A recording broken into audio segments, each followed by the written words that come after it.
ಇನ್ನು ಬೆಳಗಾವಿ ಅಧಿವೇಶನ ನಡೀತಾ ಇದೆ. ಅಲ್ಲಿ ಮುಖ್ಯಮಂತ್ರಿಗಳು ಈಗ ಮುಗಿಸ್ಕೊಂಡು ವಾಪಸ್ ಹೋಗ್ತಾ ಇದ್ದಾರೆ, ಮಾತನಾಡ್ತಾ ಇದ್ದಾರಂತೆ. ಪೂರ್ಣಾವಧಿಯ ಸಿಎಂ ವಿಚಾರದಲ್ಲಿ ಯತೀಂದ್ರ ಹೇಳಿಕೆಯ ಬಗ್ಗೆ ಪ್ರತಿಕ್ರಿಯಿಸಲು ಸಿಎಂ ಸಿದ್ದರಾಮಯ್ಯನವರು ನಿರಾಕರಿಸಿದ್ದಾರೆ. ಹೈಕಮಾಂಡ್ ಏನ್ ತೀರ್ಮಾನಿಸುತ್ತೆ ಅದೇ ಫೈನಲ್ ಅಂತ ಹೇಳಿ ಮತ್ತೆ ಬಾಯಿ ಮುಚ್ಕೊಂಡಿರಕ್ಕೆ ಹೇಳಿ ನಿಮ್ಮ ಮಗನಿಗೆ, MLC ಯತೀಂದ್ರ ಅವರಿಗೆ. ಬೆಳಗಾವಿಯಲ್ಲಿ ಸಿಎಂ ಸಿದ್ದರಾಮಯ್ಯನವರ ಹೇಳಿಕೆ ಯಾಕೆ ಹೇಳ್ಕೊಂಡು ಗೋಜಲು ಎಬ್ಸ್ಕೊಂಡು ಕೊಡಬೇಕು? ಮಾಡೋ ಕೆಲಸಗಳು ತುಂಬಾ ಇವೆ, ಅದನ್ನ ಬಿಟ್ಬಿಟ್ಟು ಈ ಗೋಜಲು ಎಬ್ಸ್ಕೊಂಡು ಕೂತ್ಕೊಂಡ್ಬಿಡೋದು.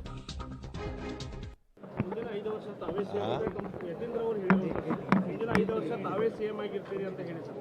ಯಾರು? ಯತೀಂದ್ರ ಅವರು ಹೇಳಿದ್ರು. ಹೈಕಮಾಂಡ್ ನಾವು ಎಲ್ಲಿ ನೋಡಪ್ಪ, ಹೈಕಮಾಂಡ್ ಏನ್ ತೀರ್ಮಾನ ಮಾಡ್ತದೆ?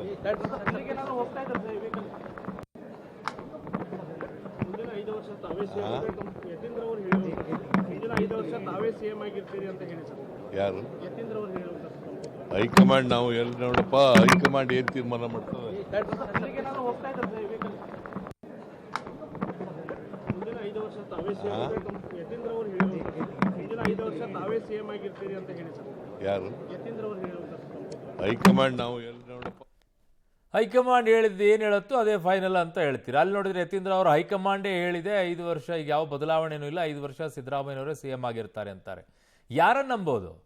ಅಪ್ಪ ಒಂದು ರೀತಿಯಾಗಿ ಹೇಳ್ತಾರೆ, ಮಗ ಇನ್ನೊಂದು ರೀತಿಯಾಗಿ ಹೇಳ್ತಾರೆ. ನಾಯಕತ್ವನ ಸತೀಶ್ ಜಾರಕಿಹೊಳಿ ಅವರು ನಡಿ ಊಟ ಮಾಡಿ ಎಲ್ಲ ಹೋಗಿ